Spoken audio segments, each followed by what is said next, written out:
দেশ বিদেশের বাছাই করা খবর নিয়ে সর্বদাই সত্য সন্ধানী ই নিউজ ভারত। নমস্কার, ই নিউজ ভারতে আপনাদের সকলকে স্বাগত। শুরু করছি ওয়েদার আপডেট। বজ্র বিদ্যুৎ সহ বৃষ্টিপাত হচ্ছে উত্তরবঙ্গ থেকে শুরু করে দক্ষিণবঙ্গের একাধিক জেলায়, সেই সঙ্গে দস্যুর হয়েছে ঝোড়ো হাওয়া।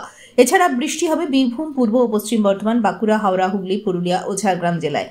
বিকেলের মধ্যেই বৃষ্টি নামবে এই জেলাগুলিতে। কালবৈশাখীর সতর্কতাও দেওয়া হয়েছে আবহাওয়া দপ্তরের তরফে। ব্যাপক বৃষ্টিপাত চলবে উত্তরবঙ্গের সবকটি জেলায়, আর সতর্কতা জারি করা হয়েছে দার্জিলিং, জলপাইগুড়ি, কালিম্পং, আলিপুরদুয়ার, কোচবিহার, উত্তর দক্ষিণ দিনাজপুর এবং মালদা জেলায়।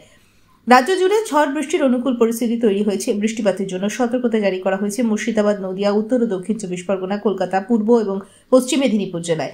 সোমবার 24শে মার্চ নতুন করে পশ্চিমী ঝঞ্ঝা ঢুকছে উত্তর পশ্চিম ভারতের পার্বত্য এলাকায়, যার জেরে ফের বদল আসছে আবহাওয়ায়। গোটা দেশেই জল হওয়ার পরিবর্তন হবে। আগামী 24 ঘন্টায় দক্ষিণবঙ্গের তাপমাত্রা খুব একটা হেরফের হবে না, তবে সামান্য ঊর্ধ্বমুখী হবে পারদ।